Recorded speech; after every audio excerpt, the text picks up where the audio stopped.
사랑에는요, 특별한 또 강력한 권세가 있어요.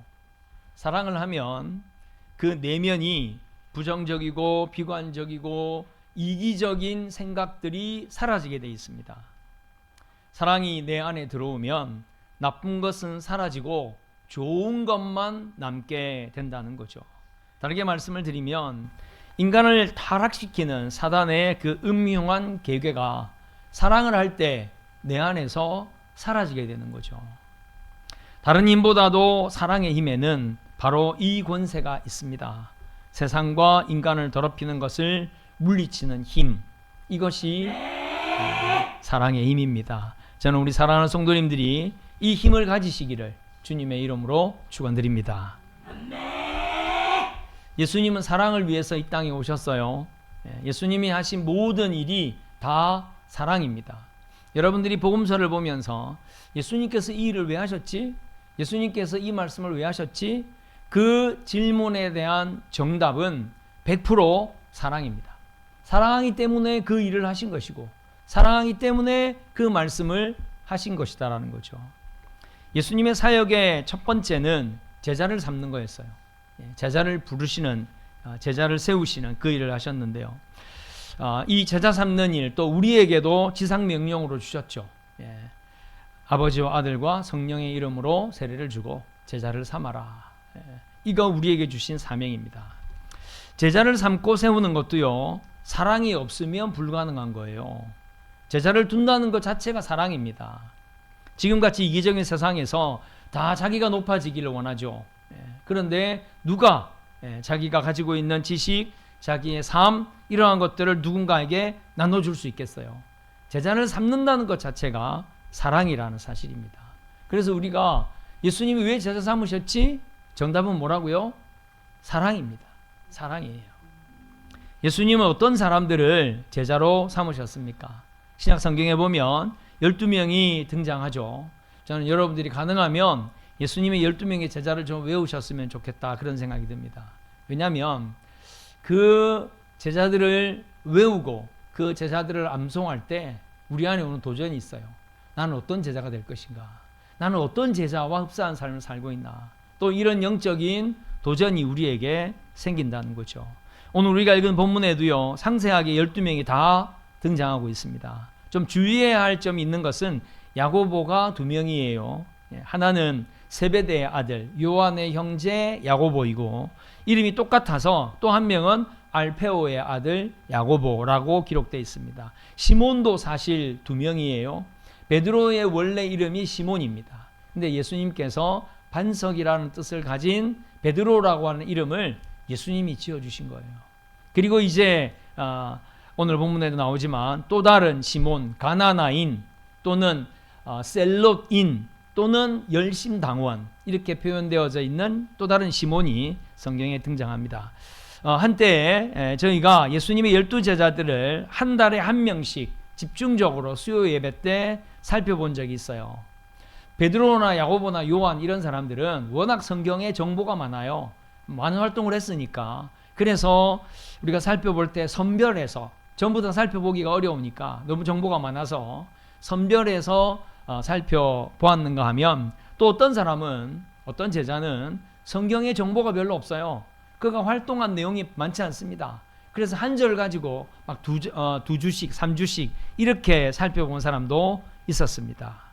이런 많은 정보가 있고 또 많은 일을 했다고 해서 그 사람은 훌륭하고 정보가 많지 않은 사람은 덜 훌륭할까요?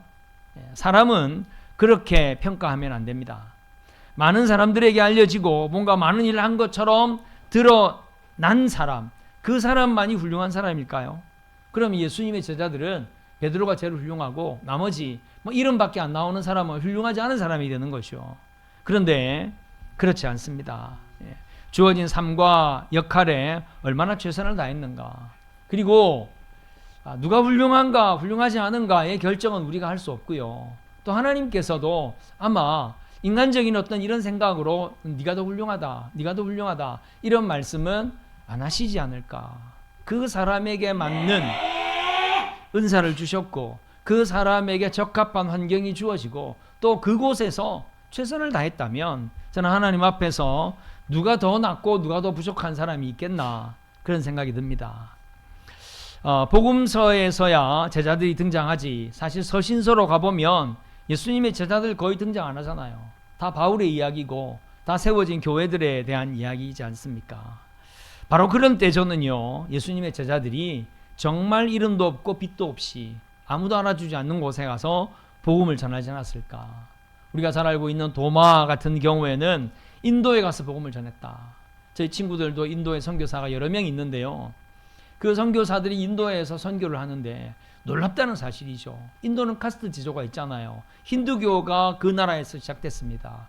그러면 그 나라 사람들이 예수 그리스도를 구주로 영접하는 것이 쉬울까? 어려울 거다. 태국 같은 나라는 불교 국가예요. 태국에서 선교하는 선교사님들은 많은 어려움을 겪습니다. 얼마 전 교단 행사에서 태국에서 목사님들이 왔어요. 태국에서 여러 목사님, 한 10대 명의 목사님들이 왔는데 그 목사님들이 인사할 때 이렇게 인사하더라고요. 예. 여러분, 이건 불교 신자들이 하는 거잖아요. 태국 사람들은요, 그냥 이렇게 인사하는 게 그들의 문화고 그들의 몸에 배어 있어요. 실제로 또 태국에 선교하시는 선교사님들은 그 사람들의 사고와 뿌리 깊이 내려져 있는 그 불교의 문화를 극복하기가 너무 어렵다. 복음 전하는 것이 쉽지 않다. 만만치 않다. 그렇게 말씀하세요. 그런데 인도에 계시는 분들은요, 희한하게도 너무 잘 받아들인다. 그래서 인도에 선교사들이 많고 교회도 많이 세워졌고, 그리고 인도에 있는 사람들도요, 도마가 우리 땅에 와서 복음을 전했다. 그래서 도마에 대한 존경심, 도마로 인한 어떤 영적인 그 흐름에 대해서 굉장히 자부심을 가지고 있어요. 그러니 도마가 이제 서신서에 들어가서는 전혀 등장하고 있지 않지만 자기에게 주어진 삶과 현장에서 열심히 사명을 다했다는 거죠. 예수님의 제자들은 모두 다 열심히 선교 사역을 감당했고, 요한을 제외한 모든 제자들은 다 순교한 것으로 전해집니다. 순교했다는 건 복음 전하다가 죽었다는 이야기잖아요. 앞에서도 언급했지만 예수님의 제자만 제자가 아니에요. 우리 모두가 제자가 되어야 합니다. 제자를 삼으라 그랬잖아요. 내가 제자가 아닌데 어떻게 또 다른 제자를 삼을 수 있겠는가 하는 거죠.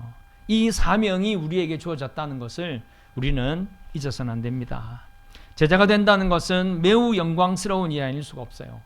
모두에게 존경받고 인정받는 이의 제자라는 것, 그건 스승과 나란히 서는 거잖아요.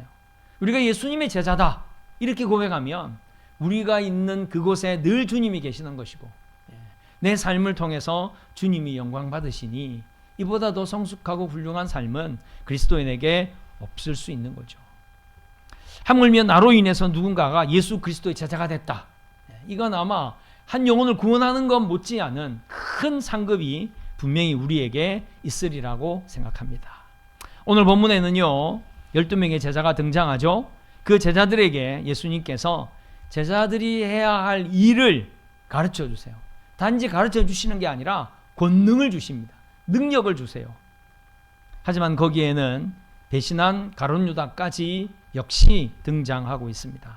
오늘 우리는 이 성령 강림절에 이 말씀을 통해서 참 제자의 모습을 좀 발견하기를 원해요. 제자라면 무엇을 해야 하는가? 제자는 어떤 모습을 가져야 하는가? 그리고 우리도 제자를 세울 수 있는 그런 사명자가 되시기를 주님의 이름으로 축원드립니다. 첫 번째로요, 예수님께서 12제자에게 권능을 주시는 장면이 이제 10장 1절에 나옵니다.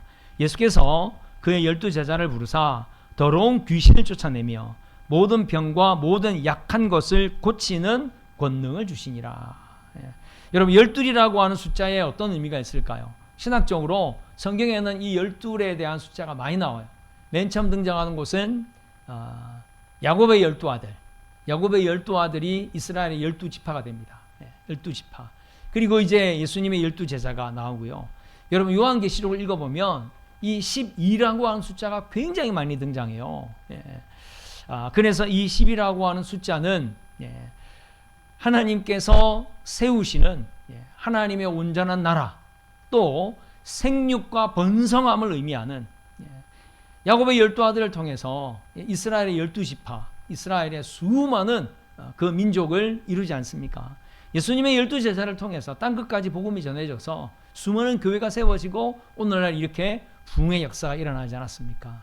마지막 요한계시록에 바로 그 사명을 감당한 이들에게 하나님께서 상을 주시는 그런 장면들을 우리가 성경을 통해서 볼 수 있습니다. 이 12라고 하는 숫자, 여기에 분명히 특별한 의미가 있다는 것을 우리가 기억해야 합니다. 가룟 유다가 나중에 죽고 나서 사도행전에 보면 이 12라고 하는 숫자를 맞추기 위해서 또 다른 제자 마띠아를 세우는 걸 볼 수 있어요. 뭐 한 명 없으니까 없으면 없는 대로 그게 아니었어요. 마띠아를 통해서 예수님이 처음 세우신 12명의 제자 그 12라고 하는 그 숫자의 의미, 하나님의 통치와 부흥의 역사를 이룰 그 하나님의 뜻에 그들이 참여하고 있는 것을 성경을 통해서 볼 수 있습니다. 자, 이 12명에게 더러운 귀신을 쫓아내는 권능을 주셨다, 이렇게 말씀하고 있어요. 우리는 복음서를 보면 귀신 들린 사람이 참 많았습니다. 누가 보더라도 귀신 들려 있는 거죠. 귀신이 들렸다는 것은 우리가 어떻게 알 수 있느냐면, 일단은 기본적으로 인격이 형성되어져 있지 않아요. 기본적으로 다른 사람들과의 소통이 되지 않습니다. 그리고 사람들에게 극심한 피해를 줘요. 뿐만 아니라 그 모든 행동들이 예수 그리스도의 복음, 하나님의 사랑, 하나님의 나라의 방해 요소가 됩니다. 그래서 이 당시에는 아직 예수님이 오시기 이전이니까 사단이 창궐할 수밖에 없잖아요. 많은 사람들이 귀신 들려 있었습니다. 예수님께서 귀신을 쫓아내셨는데 바로 제자들에게 귀신 쫓아내는 권능을 주셨어요. 예수님이 오신 목적은 죄의 근원인 사탄을 멸하시기 위해서 예수님이 오셨어요. 창세기 3장 15절에 내가 너로 여자와 원수가 되게 하고 내 후손도 여자의 후손과 원수가 되게 하리니 여자의 후손은 너의 발꿈치를 상하게 하겠지만 여자의 후손은 너희 머리를 상하게 할 것이다. 할렐루야. 이건 사탄을 물리칠 하나님의 아들 예수 그리스도께서 이 땅에 오실 것을 하나님께서 미리 약속하신 말씀이잖아요. 또 로마서 16장 20절에 보면 평강의 하나님께서 속히 사탄을 내 발 아래에 상하게 하시리라. 우리 주 예수의 은혜가 너희에게 있을지어다. 예수 그리스도의 은혜를 소유한 자들, 그들을 통해서 악한 사단의 세력들이 우리 발 아래에서 상하게 될 것이라는 거죠. 이 권능을 예수님께서 주신 거죠. 우리 그리스도인들에게 주신 이 권능을 우리가 가볍게 생각하면 안 됩니다. 우리에게는 이런 권능이 있다는 걸 분명히 기억해야 합니다. 그리고 더불어서 약한 것을 고치는 권능을 주셨다. 제가 얼마 전에 예배에서도 그런 말씀을 드렸어요. 하나님은요, 성경 어디에서도 너희들 약해져라 그렇게 말씀하신 적이 없어요. 너희들 겸손하라고 말씀하셨지 약해지라고 말씀하신 적이 없어요. 하나님은 우리를 하나님의 형상으로 지으셨어요. 얼마나 존귀한 존재인지 모릅니다. 우리보다 더 나은 존재가 온 우주에 존재할 수가 없어요. 하나님은 우리를 하나님의 형상으로 지으셨단 말이에요. 그래서 우리가 이렇게 존귀한 존재인데 이 존귀한 존재를 약하게 만드는 세력이 있어요. 여러분, 뭐 때문에 약해집니까? 우리 존재 자체가 약해서 그런 겁니까? 아니거든요. 사단이 우리를 약하게 만드는 거예요. 계속 우리를 공격하는 겁니다. 니까짓 게 너밖에 안 되는 것이, 네가 가지고 있는 능력이 뭐라고, 너에게 이렇게 실수가 많은데, 네가 이렇게 많은 죄를 지었는데, 사단은 끊임없이 그렇게 우리를 공격하면서 우리를 약하게 만드는 거예요. 사랑하는 성도님들, 여러분 약해지지 마십시오. 할렐루야. 여러분은 존귀한 존재입니다. 하나님께서 아들을 주시기까지. 그래서 이제는 내가 너희를 내가 낳은 내 자식이라고 부를 거다. 이제는 너희가 나를 아빠 아버지라고 불러라. 그렇게 자녀의 권세를 주셨단 말이에요. 그런데 약해질 이유가 어디에 있겠느냐 하는 겁니다. 그런데 사단이, 악한 영적인 세력들이 자꾸만 우리를 약하게 만들어요. 저는 못해요. 저는 안 돼요. 저는 하면 실수해요. 그런데 제가 뭘 해요? 우리를 그렇게 약하게 만드는 것이요. 예수님께서 제자들에게 약한 것을 고치게 하셨다 그랬어요. 여러분, 고친다라고 하는 것은 원래는 멀쩡했다는 이야기잖아요. 원래는 멀쩡했는데 지금은 약해져 버려서 못 쓰게 됐다는 것 아닙니까? 그래서 제자들로 하여금 그 약해져 있는 이들을, 그 무기력해져 있는 이들을 고쳐서 예수 그리스도의 제자가 되게 하는 이러한 권능을 하나님께서 제자들에게 허락하셨다는 사실이에요. 예수님이 12명의 제자들에게 주신 이 권능, 여기에는요, 제자가 무엇을 해야 하는 자인지도 우리가 여기서 발견할 수 있어요. 나중에도 자세하게 말씀을 드리겠지만 예수님이 왜 권능을 주셨겠어요? 그 권능을 사용하라고 주신 거예요. 사단을 물리치고 귀신을 쫓아내고 약해서 무력해 있는 이들, 희망이 없고 소망이 없는 이들에게 그들에게 성령을 부어 기도해주고 그들에게 구원의 확신을 심어주고 그들을 강하게 만드는 것, 이런 권능을 예수님께서 제자들에게 주신 거예요. 제자들은 이런 일을 해야 된다는 이야기입니다. 이런 일들을 할 때 우리가 또 다른 제자를 삼을 수 있다는 것을 우리에게 가르쳐 주고 계시는 거죠. 두 번째로는요, 이제 제자들의 이름을 한번 살펴보겠습니다. 이 제자들의 이름, 12사도의 이름은 이러하니 베드로라 하는 시몬을 비롯하여 그의 형제 안드레와 세베대의 아들 야고보와 그의 형제 요한, 빌립과 바돌로메와 도마와 세리 마테, 알페오의 아들 야고보와 다데오, 가나나인 시몬, 가론 유다, 이렇게 총 12명이 나열되고 있습니다. 이름에 대한 표기의 차이를 우리가 잠깐 좀 살펴보면요, 이름만 딱 등장하는 사람이 있습니다. 이름만. 네 사람이 이름만 딱 등장해요. 빌립, 바돌로메, 도마, 다데오. 이 사람은 뭐 다른 설명이 필요 없이 이름만 딱 등장합니다. 왜 이름만 등장했을까요? 이 사람들이 뭐 별로 많은 일을 하지 않아서? 이 사람은 별로 중요하지 않아서? 아니에요. 이 사람들은요, 이름만 딱 되면 누구든지 다 아는 것이요. 누구든지 다 아는 겁니다. 이름이 헷갈리는 이름이 아니에요. 딱 그 이름만 들으면 그 사람 알 수 있는 거죠.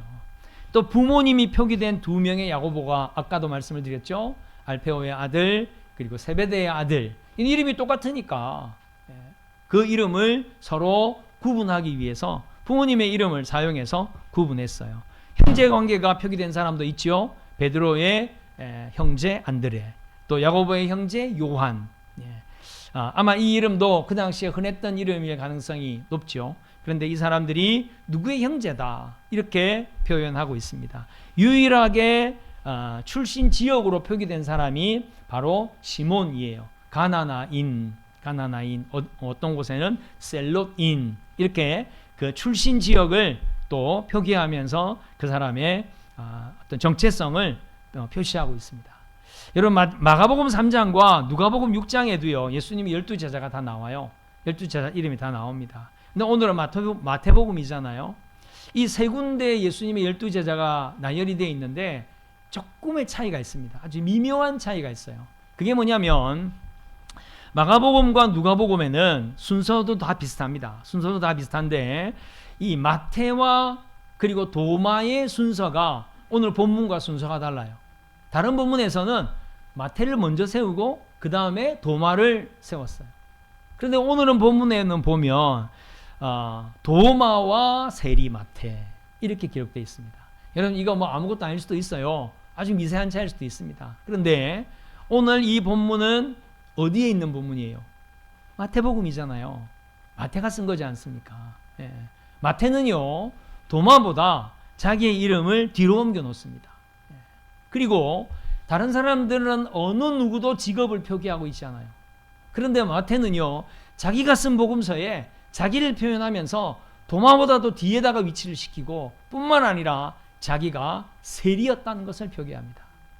누가복음과 마가복음에서는요, 마태를 굳이 세리라고 표기하고 있지 않아요. 마태는 자기가 세리였다는 것이 어디에서도 드러내기가 꺼려질 수밖에 없어요. 유대인들이 가장 싫어했던 직업군의 사람 가운데 하나가 세리였잖아요. 그런데 이렇게 버젓이 제가 세리였습니다, 이렇게 기록했다는 사실이죠. 무엇을 의미하는 거겠습니까? 마태의 겸손함입니다. 이 책을 내가 썼어. 내가 이 책을 통해서 예수 그리스도의 복음을 만방에 알리려고 해. 마태는 그렇게 알리고 있지 않습니다. 마태는 자기를 뒤로 옮길 수 있으면 최대한 뒤로 옮기는 것이고요. 정말 세리였던, 그런 타락했던, 그런 죄악에 빠져 있었던 내가 예수님의 제자가 되었어, 그렇게 고백하고 있는 거예요. 이들의 이름이 어떻게 기억되기를 각자는 원했을까 하는 거죠. 베드로는요, 예수님께서 반석을 의미하는 베드로라고 하는 이름을 주신 이후로부터 그는 항상 베드로였어요. 그 이전에 시몬이라고 하는 이름을 쓰는 게 아니라 항상 베드로였습니다. 또 뭐 알페오의 아들이나 세베대의 아들들이 내 아버지가 누군 줄 알아? 그리고 살지는 않았을 거잖아요. 단지 구분하기 위해서 이렇게 기록된 거죠. 여러분들도 예수 그리스도의 제자이지 않습니까? 우리도 다 예수님의 제자인데 여러분은 어떤 제자가 되기를 원하세요? 어떤 제자가 되기를 원하십니까? 내가 드러날 때 항상 내 곁에 계시는 예수님이 드러나는 제자가 되어야 하지 않겠어요? 내가 내 자신을 드러내고 내 자신을 높이려고 하는, 나에게 있는 세상의 백그라운드가 나를 설명하는 것이 되는 이런 제자가 되어서는 안 된다는 사실입니다. 이제 마지막으로 가룟 유다를 우리가 살펴보려고 합니다. 가룟 유다를 보면서 어떤 제자가 되어야 하냐, 다시 한 번 더 우리가 도전을 받기를 원해요. 오늘 마태도요, 가룟 유다를 예수를 판자로 설명하고 있어요. 지역으로도 설명하지 않고 형제도 설명하지 않고 부모도 이야기하지 않고 예수를 판자라, 예수를 판자라. 가룟 유다가 늘 말씀을 드리지만 처음부터 예수를 팔려고 했던 사람일 리는 없어요. 예수를 팔려고 하는 사람을 예수님께서 제자로 삼지 않았을 거다라는 거죠. 예수님이 제자 되는 것이 얼마나 힘들었는 줄 아십니까? 네. 자기 재산을 다 팔고 와야 돼요. 가난한 자들에게 다 나눠주고 와야 예수님의 제자가 됐습니다. 네. 그런데 가룟 유다가 처음 예수님의 제자가 됐을 때는 자기의 모든 걸 다 내려놨을 가능성이 높아요. 그리고 예수님의 말씀에 귀를 기울이고 굉장히 헌신적인 사람이고 또 아주 명철한 그런 사람이었을 가능성이 높습니다. 그런데 왜 그는 예수를 파는 자가 되었을까요? 저는 첫 번째 이유는 오늘 말씀 안에 있다고 생각합니다. 아까도 잠깐 말씀을 드렸어요. 예수님께서 제자들에게 뭘 주셨다 그랬어요? 권능을 주셨단 말이에요. 권능을 주셨다. 귀신을 쫓아내고 약한 것을 고치는 권능을 주셨다는 겁니다. 그건 제자들이 그 일을 해야 된다는 거예요. 권능을 주셨는데 가룟 유다가 그 권능을 사용했을까요? 가룟 유다가 그 권능을 사용하지 않은 거죠.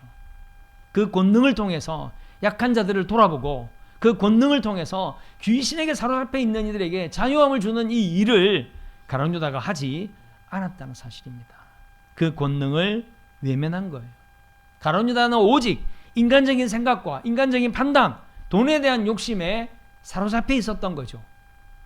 예수님이 주신 그 사명과 예수님이 주신 그 권능을 사용했다면 가룟 유다는 배반하는 자가 되지 않았을 거다라는 거죠. 하나님께서 예수 그리스도를 통해서 여러분들에게 어떤 권능을 주셨나요? 오늘 성령 강림절이잖아요. 예수 그리스도를 믿었다는 건요, 성령님이 내 안에 계시다는 거예요. 할렐루야. 성령님이 우리 안에 있다는 거죠. 그렇다면 그 성령이 주신 권능을 우리가 사용해야 한다는 사실입니다. 성령이 우리에게 주신 그 믿음에 대한 영향력, 성령이 우리에게 주신 그 복음에 대한 능력, 우리가 이것을 사용하지 않으면 제자가 아니에요. 사용하지 않으면요, 그걸로 끝나는 게 아니에요. 가룟 유다처럼 될 수도 있다는 사실입니다. 이름은 있지만 없는 이나 못한 이름. 예수님께서도 그러셨잖아요. 태어나지 않았으면 좋을 법한 사람이다. 가룟 유다를 향하여 그렇게 말씀하셨어요. 제자였다가 배신자가 된 사람, 무능하다 못해 배신한 사람, 제자에 들지 못한 자보다 더 못한 자가 되어버린 자가 바로 이 가룟 유다라고 하는 사실이죠. 이런 제자의 모습은 어떤 모습으로 오버랩 되는지 우리가 좀 깊이 돌아봐야 됩니다. 스스로 제자라 하면서, 내가 그리스도인이라 하면서 오히려 예수 그리스도의 영광을 가리는 자들, 제자의 자리에서 자신의 유익을 쫓고 하나님 앞에 드림이 된 삶을 사는 것이 아니라 하나님을 이용하는 사람들. 지금 선거철이잖아요. 제가 이 이야기하는 게 선거법에 위반이 되는지 안 되는지는 잘 모르겠습니다만은 우리가 잘 분별해야 합니다. 보통 때는 전혀 그리스도인이라는 모습이 드러나지 않는 사람이 선거철만 되면 나도 주일학교 다녔어요. 나도 어느 교회 집사예요. 참 이거 민망한 이야기가 아닐 수가 없어요. 뭐 그렇게 본다면 뭐 한 번쯤 절에 안 가본 사람이 어디 있고, 뭐 휴일 때 되면 날 좋으면 뭐 경치 좋으면 절에 안 가본 사람이 어디 있어요. 뭐 그거 가지고 불교 신자라고도 하겠네요. 제자의 자리에서 자신의 유익을 쫓는 사람들, 오히려 다른 사람들을 실족시키는 사람들, 내 유익을 얻기 위해서 고통을 주는 사람들. 여러분, 이러한 자들이 어찌 가룟 유다와 다르다고 우리가 말할 수 있겠느냐 하는 겁니다. 우리 도전을 받아야 돼요. 예수님께서 주신 권능, 예수님께서 가르쳐 주신 말씀, 예수님께서 보여주신 삶, 그 삶을 따르지 않으면 결국 가룟 유다처럼 될 수밖에 없어요. 사단이 얼마나 호시탐탐 그런 자들을 노리고 있는데요. 제자라고 다 제자가 아니에요. 제자는 말 그대로 스승을 따라야 합니다. 스승에게 순종하는 자, 그 삶 속에서 그 스승이 드러나야 하는 자인 거죠. 좋은 스승을 만나 제자가 되었는데 오히려 나를 더 높이고 자랑하고 드러내면 자연히 스승의 모습은 온데간데 없어져요. 그런데 그걸로 끝나는 게 아닙니다. 그 다음부터는 스승의 모습을 지우려고 하는 거죠. 그게 배반자고 그게 스승을 죽이는 행위입니다. 제자는 오늘 마태처럼 끝까지 겸손해야 합니다. 끝까지 자기 자신을 낮춰야 합니다. 나의 이 모습이 예수 그리스도를 드러내고 있는지 끊임없이 점검해야 합니다. 예수님께서 우리에게 주신 이 권능은요, 그냥 주신 게 아니에요. 이건 무슨 뭐 매뉴얼이나 그런 게 아닙니다. 무슨 도구를 주셨거나 그런 게 아니에요. 이미 우리에게 임해 있다는 것을 믿으시기 바랍니다. 주님 주신 권능을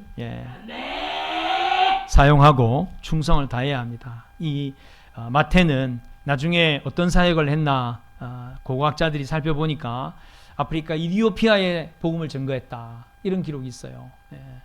나중에 뒤에 보면 빌립 집사님이 복음을 전하다가 에티오피아에서 온 네시에게 복음을 전해요. 그런데 이 에티오피아에서 온 네시가 이미 복음을 가지고 있었어요. 이미 구약 성경을 가지고 있었고요. 이미 말씀을 알고 있었습니다. 어디에서부터 시작되었을까? 아프리카 에티오피아에 맨 먼저 복음을 전하니까 마태일 가능성이 높다.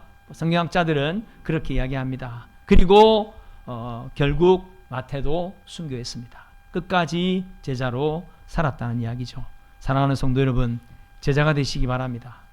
어떤 제자로 이름이 기억될지 조심스럽게 여러분들의 자신을 돌아보시길 바랍니다. 사랑과 선행으로 합력하여 선을 이루고 때를 얻든지 못 얻든지 복음을 전하고 민족과 열방에 대한 비전을 가지시고 여러분들의 삶이 사명인 것으로 알고 삶에서 예수 그리스도의 아름다운 형상, 아름다운 향기를 나타내시는 진정한 예수 그리스도의 제자가 되시기를 주님의 이름으로 축원드립니다.